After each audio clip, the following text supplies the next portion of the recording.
Have you ever had someone ask you a question that immediately felt wrong? It feels like a trick. The person is smiling, but you have a bad feeling in your stomach that tells you to be careful. That feeling isn't just a guess. It's your natural survival instinct telling you that you are talking to a liar. And not just a normal liar, but a very good one. The kind who twists the truth so much that you start to doubt your own thoughts and memories.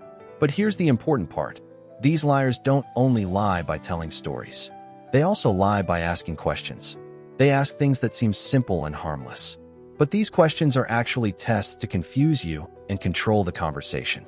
In this video, we will talk about the 5 most sneaky and controlling questions these liars like to use.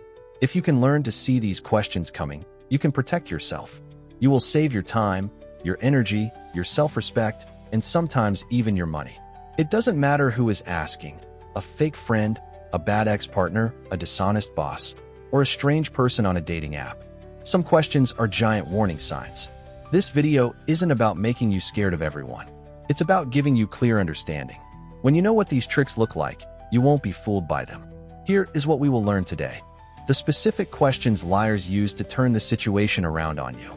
Why these questions seem innocent, but are actually a form of control. How to see these tricks right away. You don't need any special training. And most importantly, how to stop the conversation and protect yourself. After this video, you will be able to listen to a manipulative person and immediately know, yes, this is a liar. So, get ready to learn. We are going to explore the tricky world of liars, and we won't be playing along. First, let's talk about a major sign that someone is a very serious liar. They don't explain themselves when questioned. Instead, they start questioning you. All right, let's get into the 5 questions liars ask. Question 1. Why are you being so dramatic? This is what they are really saying. Your feelings are a problem for me. I will act like you are overreacting so I don't have to talk about what I did wrong. It's like saying, I'm sorry, Karen. Is it dramatic to want you to tell the truth? This question is a classic way to avoid taking responsibility. You've just caught someone in a questionable act. Perhaps you discovered they were gossiping maliciously about you. Or maybe you uncovered a direct and undeniable lie. Instead of taking responsibility for their behavior, they respond with a performance worthy of an award, asking, why are you being so dramatic? Let's be clear, this is a masterclass in manipulation. Notice that they aren't actually denying what they did. Their strategy is to subtly reframe the entire situation, painting your justified reaction as the real problem. This question is a trapdoor disguised with passive-aggressive glitter.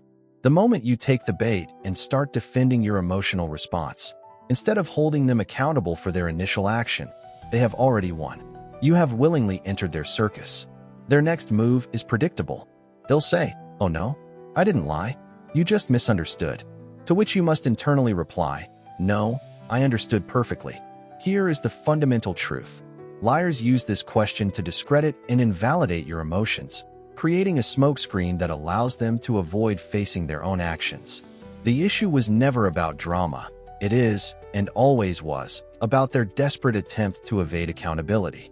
If you fall for this bait, they successfully rewrite the entire narrative, casting themselves as the poor, misunderstood victim and you as the unhinged, unstable antagonist. Do not fall for it. If you are enjoying this video, click the like button and subscribe. Question 2. The emotional grenade a liar will often ask, do you even trust me? This is nothing less than an emotional grenade, and liars adore it because it functions like a reverse card in a game of Uno. It flips the entire situation upside down. The scenario unfolds like this. You catch them in a shady act or discover inconsistencies in their story. Rather than offering an explanation, they launch this counterattack. Wow, do you even trust me? This question is emotional blackmail cleverly disguised as vulnerability. It immediately puts you on the defensive. Suddenly, the conversation is no longer about their deceitful behavior. It's about you desperately trying to prove your trustworthiness while they effortlessly sidestep any and all consequences. If someone feels the need to ask this question while simultaneously dodging accountability, you already have your answer. Remember, people who are genuinely trustworthy don't need to interrogate you about your trust. They demonstrate their trustworthiness through consistent actions, unwavering honesty, and by not behaving like a cartoon villain evading justice. Question 3. The scripted apology. A classic manipulative question is, so, What do you want me to say? This line is so profoundly manipulative it ought to come with a warning label. Here's how the trick works. Instead of offering a genuine apology or taking ownership, they play dumb. They feign confusion or claim to be overwhelmed, effectively communicating, "I am guilty, but I'm going to make you feel burdensome for having the audacity to confront me." It is the verbal equivalent of throwing their hands up in the air and having a tantrum. Let me be crystal clear. If someone hurts you or lies to you, and their primary response is to ask you for a script, they are not sorry. They are attempting to escape the conversation without admitting a single thing. Their goal is for you to feed them the right lines so they can perform a convincing act of remorse, check the apology box, and swiftly move on as if nothing ever happened. Question 4. The premature rush. Finally, the liar will often plead, "Can we just move on already?" The answer is no. You cannot just move on until the person takes responsibility for acting like a discount store James Bond. Liars despise being exposed, and they have a particular aversion to prolonged conversations where their carefully constructed facade begins to crumble. Therefore, they attempt to prematurely terminate the discussion by playing the "let's just look forward" card. Do not mistake this tactic for a genuine desire for resolution. While moving on is indeed a crucial part of healing, skipping the step of accountability is not healing. It is emotional fraud. They desire closure without consequences, peace without due process, and comfort without a sincere apology. You must remember, you are not a doormat with a heartbeat. Question 5. The emotional nuke. Are you really going to throw everything away over this? This is the ultimate weapon a liar deploys when they see their house of cards collapsing. They strategically frame the entire confrontation, making you out to be the irrational villain for daring to address their betrayal.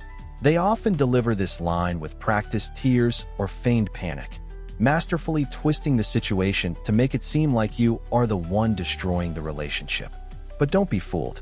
This question is a desperate, last-ditch guilt trip designed to make you second-guess your boundaries and priorities. It forces you to weigh their misdeed against the entire history of the relationship, hoping you'll decide the good times are worth overlooking the present betrayal. Here is the truth you must hold on to. If the price of keeping a person in your life is the betrayal of your own boundaries and self-respect, then that price is far too high. You are not throwing everything away. You are refusing to set yourself on fire to keep a liar warm. The Liar's Playbook. A recap. Let's be clear about the pattern. Liars don't ask questions to learn or understand. They ask to manipulate. Their goal isn't growth, it's control of the narrative. They aren't seeking truth. They are seeking power over your perception of the truth. But now, you're equipped. Once you recognize their playbook, you stop being a player on their field and start being the referee of your own life. You call the fouls, you eject the clowns, and you protect your inner peace like the priceless treasure it is. So the next time someone tries to gaslight you with a weepy, "Do you even trust me?" you can look them dead in the eye and say, "Trust?" After this, I don't even trust the expiration date on milk. Think you can manipulate me? Think again. If you find this video useful, click the like button and subscribe for more videos like this.